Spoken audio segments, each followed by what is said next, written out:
out here in Manville, Meridiana Community, Perry Homes. One of my new construction. I'm so excited about it. So I'm here today to actually measure the size of the foundation and see how that can fit into the general structure. One of the most important factors about the 12-point construction process is the geotechnical test, or what you call the soil test. Every soil has its physical components, which makes it different. And a soil test is very, very important because the soil test, the results of the soil test will determine the kind of foundation which will be able to sustain the house. The soil test will also determine the weight-bearing capacity of the soil. The soil testing will also determine the water table, which will directly affect the physical components when it comes to architectural designs, in terms of the beam, in terms of the size, and in terms of the depth of the foundation. This is a very important process, but most often missed. This is why we are so excited. I'm always happy when I get an opportunity to build a home like this from the scratch, because we can control the process and hold the builders to task, responsible. So here, what I'm going to do here next, I will now ask from the builder to share with me the soil test report, the geotechnical report.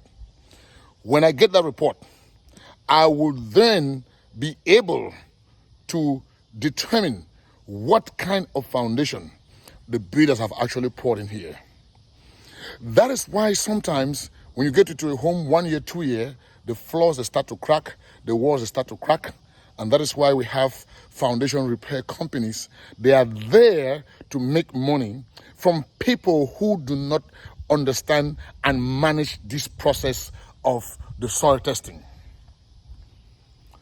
The foundation is the most important aspect of a house when you're building.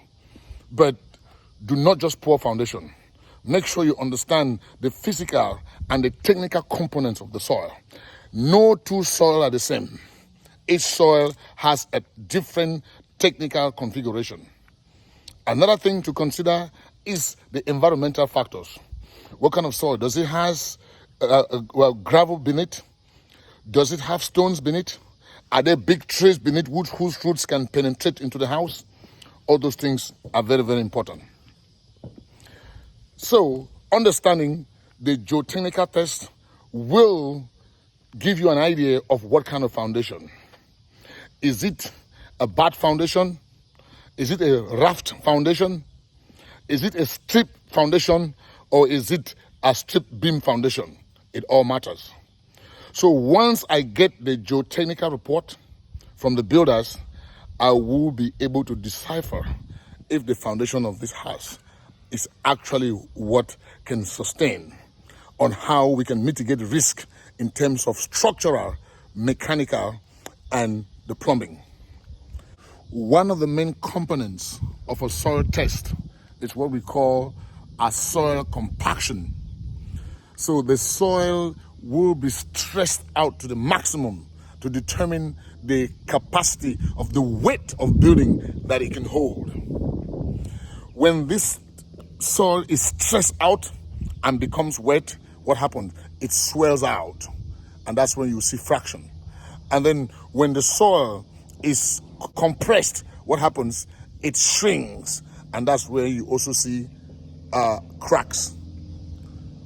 But so part of this process now is to understand how to make that soil to be able to withstand the effect of this compression, to limit the amount of cracks and foundation issues. This is how we do it. CDC Mentors. Boom.